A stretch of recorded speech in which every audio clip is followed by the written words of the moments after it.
सभी दोस्तों को नमस्कार। मित्रों, स्वागत है आपका राजस्थान यूट्यूब चैनल पर।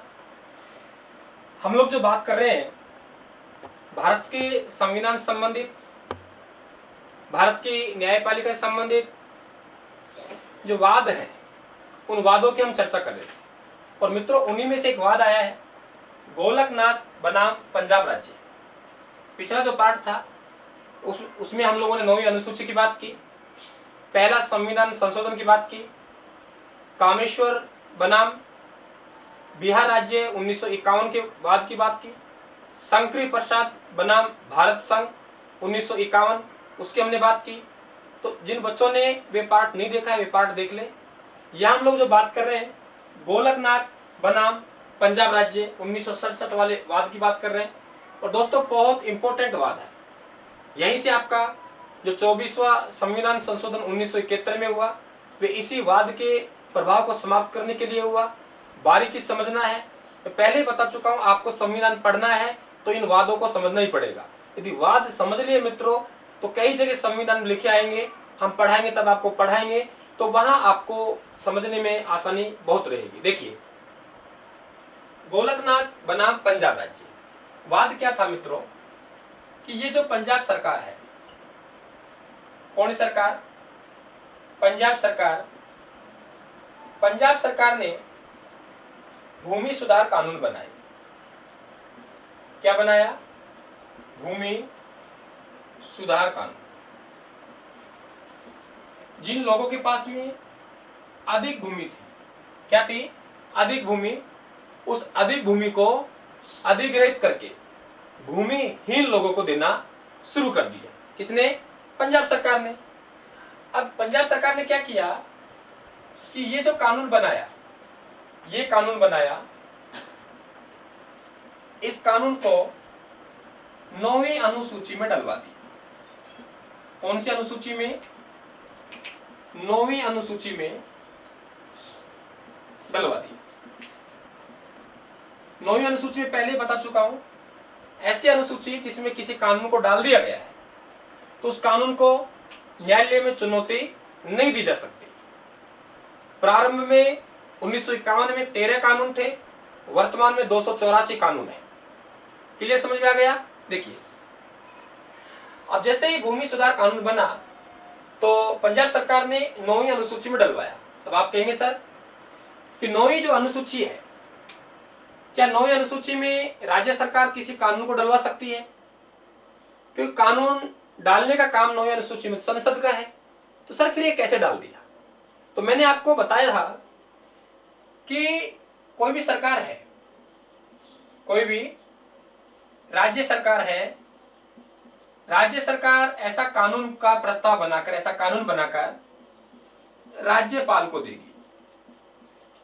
किनको देगी? राज्यपाल को। और राज्यपाल इसे माननीय राष्ट्रपति को भेजेंगे और राष्ट्रपति किनको भेजेगा? संसद को। और संसद को ठीक लगा, संसद सहमत हुई तो संसद 9वीं अनुसूची में उस कानून को डाल देगी। तो इसी प्रकार पंजाब सरकार ने भूमि सुधार कानून बनाया और भूमि सुधार कानून बनाकर उसे 9वीं अनुसूची में डलवा दिया। अब इस भूमि सुधार कानून के चपेट में पंजाब के दो भाई, एक का नाम है हेनरी, वह दूसरा का नाम है विलियम। हेनरी व विलियम, और इनका सर नाम है गोलकनाथ। ये दो भाई हैं पंजाब के। इनके पास में 500 एकड़ जमीन थी। दोस्तों, कितनी एकड़ जमीन थी? 500। इनके पास में 500 एकड़ जमीन, उस 500 एकड़ जमीन को पंजाब सरकार ने अधिग्रहित कर लिया। ठीक है। और इनके पास में मात्र 30 एकड़ जमीन छोड़ी। कितनी एकड़? 30 एकड़ भूमि, यानी 500 एकड़ भूमि को अधिग्रहित कर लिया। 500 एकड़ भूमि इनके पास थी, उसे ले लिया भूमिहीन लोगों को देने के लिए, और इनके पास मात्र 30 एकड़ भूमि रखी गई। इन्होंने कहा तो दिक्कत हो गई, ये तो समस्या हो गई। तो ये कहां पहुंचे? ये पहुंचेंगे सुप्रीम कोर्ट। सुप्रीम कोर्ट मतलब उच्चतम न्यायालय, ये सुप्रीम कोर्ट गए और सुप्रीम कोर्ट में इन्होंने एक वाद दायर किया। किसके खिलाफ? पंजाब सरकार के खिलाफ। कौन कर रहे हैं? गोलकनाथ। इसलिए दोस्तों इस वाद का नाम क्या होगा? गोलकनाथ। कौन कर रहे हैं? गोलकनाथ। दो भाई हैं, हेनरी और विलियम, लेकिन हम क्या कहेंगे? गोलकनाथ। गोलकनाथ बंधुओं ने एक वाद दायर किया। कहा? हाई सुप्रीम कोर्ट में। किसके विरुद्ध? पंजाब राज्य के विरुद्ध, पंजाब सरकार के विरुद्ध। इसलिए इसका नाम क्या हो गया?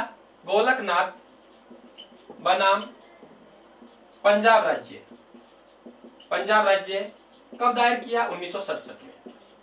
समझ गए? तो ये वाद क्या है, बनाम क्यों लगते हैं? क्योंकि गोलकनाथ दायर कर रहे हैं पंजाब सरकार के विरुद्ध, इसलिए पंजाब राज्य। बनाम मतलब विरुद्ध। समझ में आ गया? तो गोलकनाथ बनाम पंजाब राज्य ये वाद चला। तो उस समय जो सर्वोच्च उच्चतम न्यायालय है, उच्चतम न्यायालय, सर्वोच्च न्यायालय, उनके मुख्य न्यायाधीश का नाम है जस्टिस सुब्बा राव। सुब्बा राव की अध्यक्षता में एक संविधान पीठ का गठन किया गया। मित्रों किसका? संविधान पीठ। अब ये भी समझाना मुझे बाकी रह गया कि संविधान पीठ क्या होती है। देखिए, कोई भी वाद तब सुप्रीम कोर्ट में दायर किया जाता है और यदि विवाद संविधान की व्याख्या से संबंधित है, संविधान में जो अनुच्छेद हैं उन अनुच्छेदों की व्याख्या से संबंधित है, उन अनुच्छेदों का विश्लेषण करना है, तो सुप्रीम कोर्ट एक संविधान पीठ का गठन करेगा। संविधान का पीठ का मतलब एक ऐसी बेंच जिसमें कम से कम 5 न्यायाधीश हो, कम से कम 5 न्यायाधीश हो। ऐसे पीठ को हम क्या कहते हैं? संविधान पीठ कहते हैं। तो सुब्बा राव की अध्यक्षता में एक संविधान पीठ का गठन किया गया और उस संविधान पीठ में एक 11 मतलब 11 उस संविधान पीठ में कितने लोग थे? 11 न्यायाधीश, यानी 11 न्यायाधीशों के एक संविधान पीठ का गठन किया गया। अब आप कहेंगे सर छोटा सा मामला, गोलकनाथ बनाम पंजाब राज्य, गोलकनाथ भाई है, केवल जमीन की बात नहीं।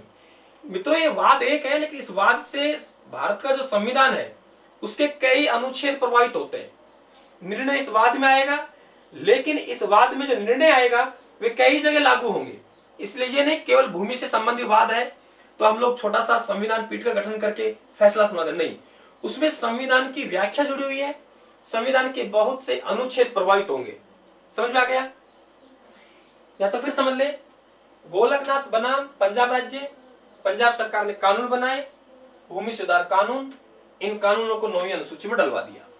एक राज्य सरकार अपने बनाए हुए कानून को 9वीं अनुसूची में डलवाने की जो प्रस्ताव भेजती है, राज्यपाल को भेजेगी, राज्यपाल राष्ट्रपति को, राष्ट्रपति संसद को, संसद ने पारित कर दिया, 9वीं अनुसूची में डाल दिया। तो पंजाब के भूमि सुधार कानूनों को 9वीं अनुसूची में डाल दिया। इस कानून की चपेट में पंजाब के 2 गोलकनाथ बंधु हेनरी और विलियम गोलकनाथ प्रभावित हुए। लगभग 500 एकड़ जमीन थी, सरकार ने उस जमीन को अधिग्रहित कर दी, मात्र 30 एकड़ जमीन इनके पास छोड़ी। पंजाब सरकार के विरुद्ध ये सुप्रीम कोर्ट गए, वाद दायर हुआ, वाद का नाम बना गोलकनाथ बनाम पंजाब राज्य 1967। मुख्य न्यायाधीश सुब्बा राव की अध्यक्षता में एक संविधान पीठ का गठन हुआ। उसमें कुल 11 न्यायाधीश थे और 11 न्यायाधीशों ने वे क्या फैसला दिया उसे मैं अभी रख रहा हूं। 11 न्यायाधीशों ने इस वाद में क्या फैसला दिया? बहुत बड़ा फैसला दिया और इसी फैसले के कारण एक विवाद न्यायपालिका और कार्यपालिका के बीच में शुरू हो गया था। सरकार और न्यायपालिका आमने सामने हो गई थी। अभी बात करूंगा, एक स्क्रीनशॉट आप इसका ले लीजिए दोस्तों, स्क्रीनशॉट ले लीजिए आप।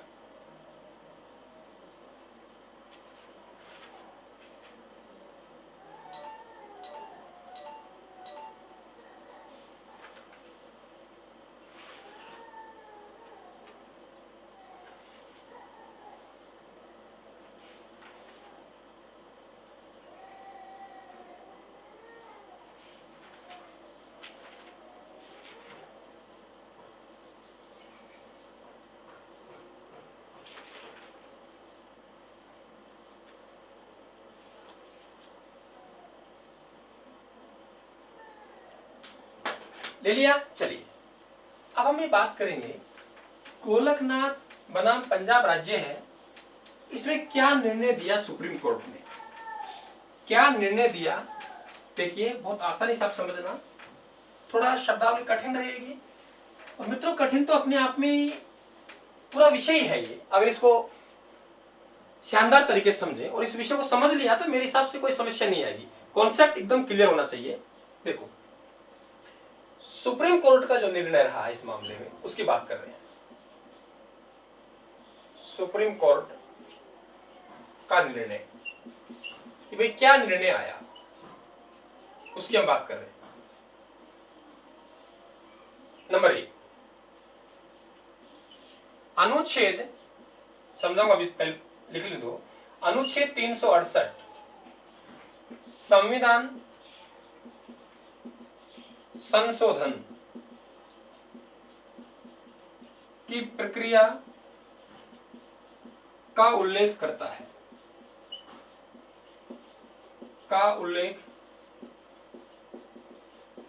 करता है, न कि संशोधन की शक्ति का, न कि संशोधन की शक्ति का। पहला निर्णय ये।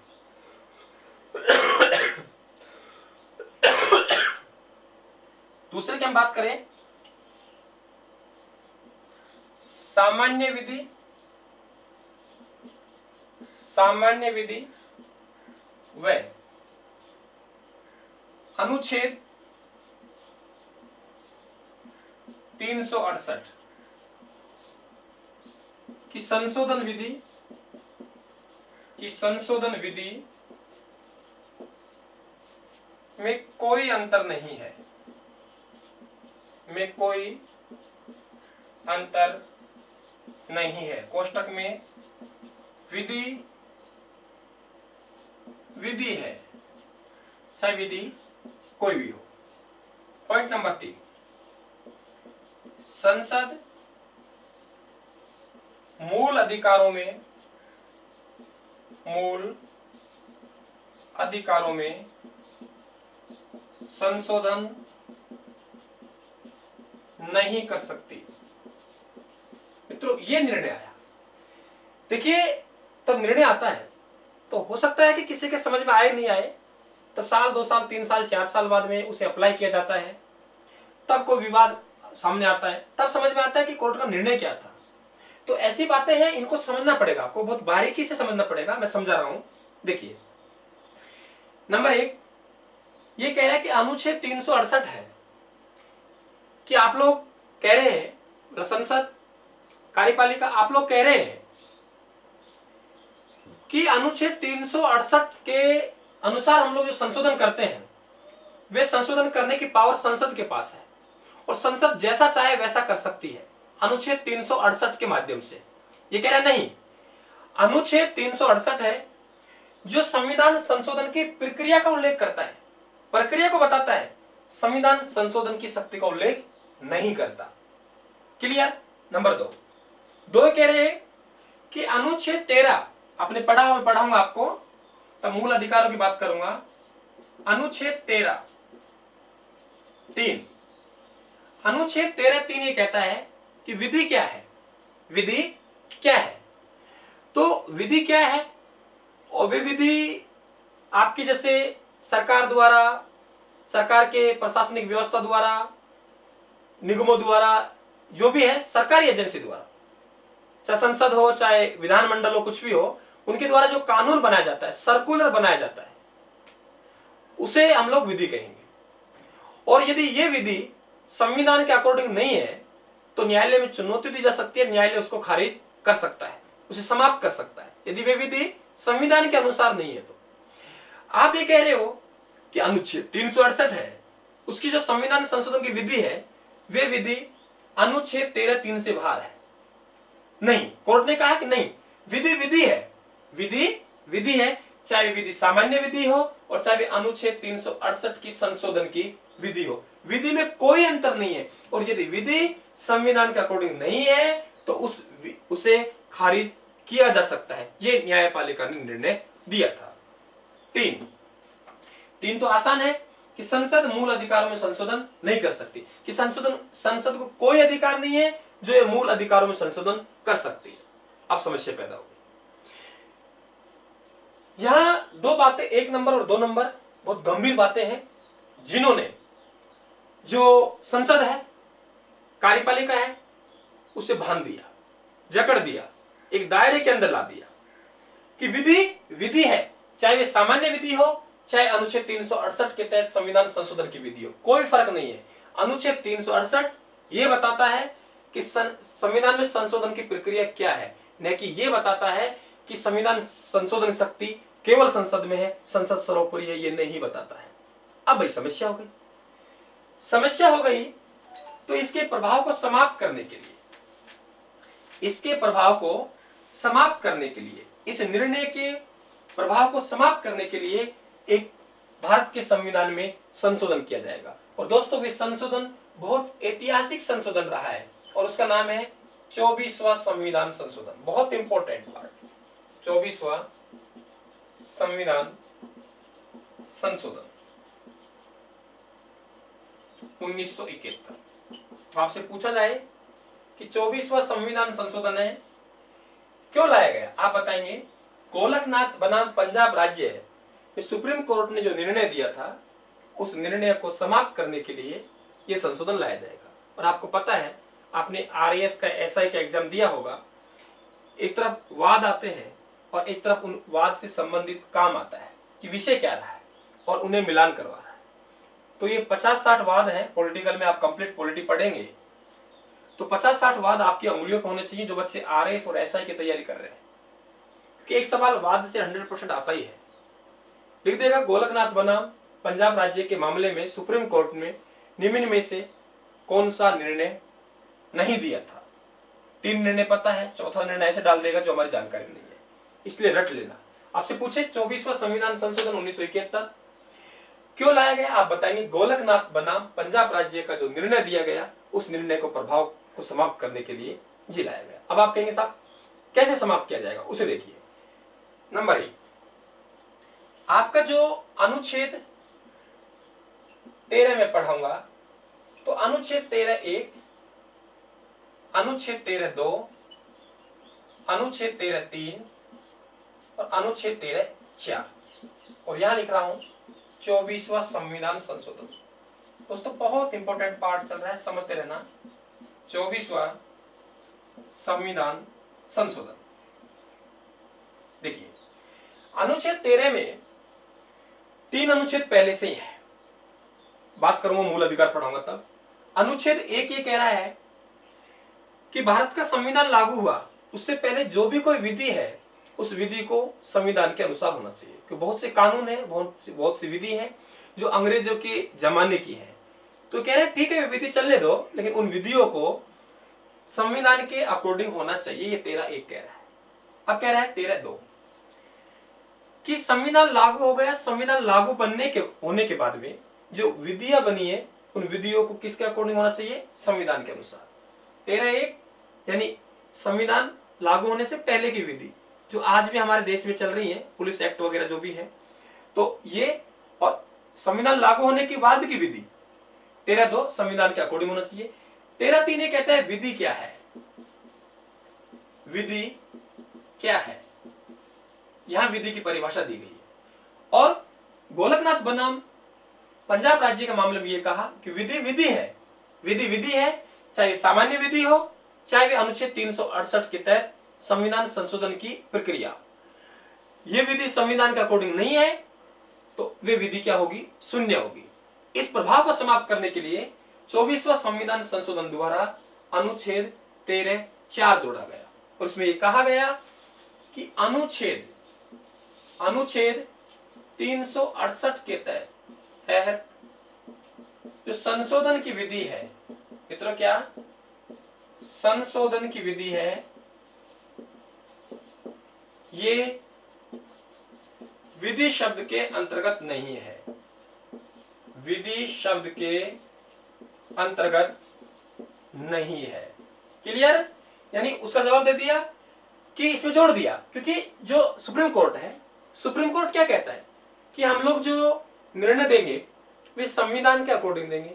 संविधान में जो बात लिखी है उस बात को हम लागू करेंगे। हमारा काम यह है कि भारत का सिस्टम है वे संविधान के अकॉर्डिंग चलना चाहिए। आपने संविधान में लिख दिया, बात खत्म। तो इसमें ये लिखा 13(4) कि अनुच्छेद 368 के तहत संशोधन की विधि, ये विधि शब्द के अंतर्गत नहीं आती, यानी तब विधि शब्द के अंतर्गत नहीं आती तो सर्वोच्च न्यायालय इसकी समीक्षा नहीं कर सकता। और दूसरा निर्णय इसमें यह था कि कोई भी विधेयक, उसको ध्यान रखना, कोई भी विधेयक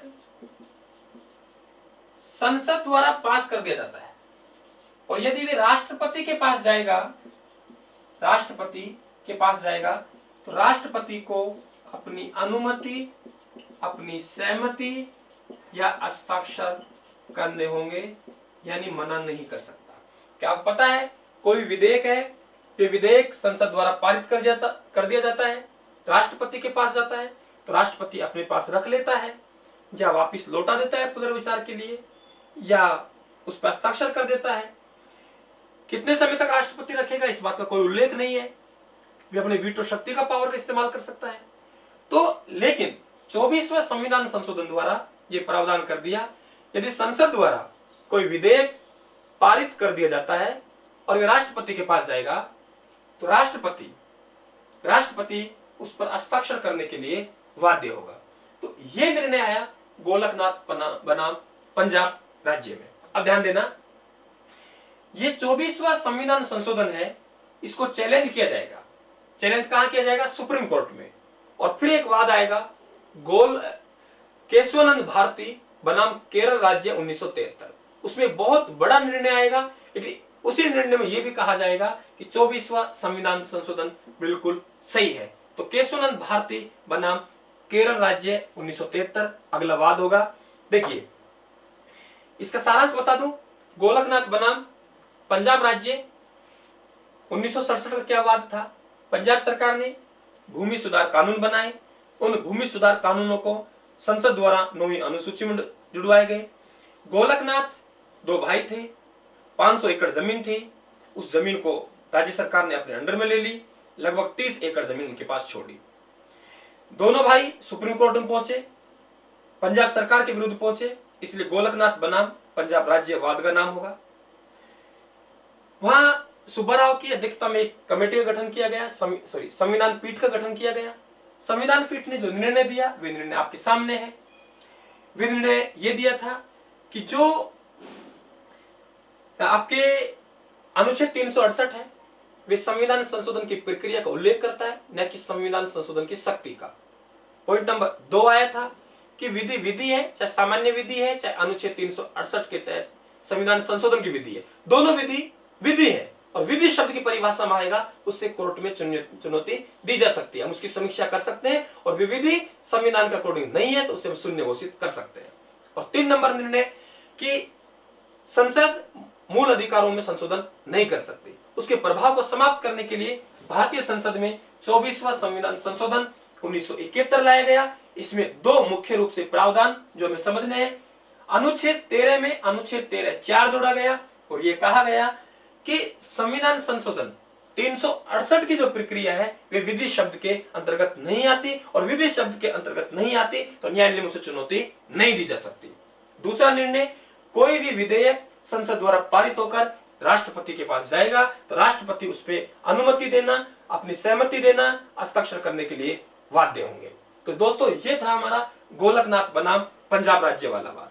अगले वाद में हम फिर मिलेंगे केशवानंद भारती, देखना ना भूले, केशवानंद भारती बनाम केरल राज्य, जो कि अपने आप में बहुत बड़ा वाद है, बहुत बड़ा वाद है। भारत के संवैधानिक इतिहास में एक मील का पत्थर जो वाद बना। और ये बताऊंगा केशवानंद भारती कोई वकील नहीं थे, वे केरल के जो एडनीर मठ है उसके एक मठाधीश थे, वहां के एक स्वामी थे जिन्हें वहां के लोग शंकराचार्य के नाम से पुकारते थे। वही बात करूंगा कि इस केस के लिए उन्हें कन्वेंस किसने किया, तो अब नाम सुना होगा नानी पालकीवाला। नानी पालकीवाला ने उन्होंने कन्वेंस किया, उन्होंने कहानी बताई, उन्होंने समझाया कि इस तरीके से इस कानून को आप लोग चैलेंज कीजिए। दोस्तों वीडियो पसंद आ रहा होगा, लाइक करें आप लोग, ज्यादा से ज्यादा वीडियो को शेयर करें आप लोग, चैनल को सब्सक्राइब कर लें। आप सभी को पुनः एक बार मेरा नमस्कार, जय हिंद साहब।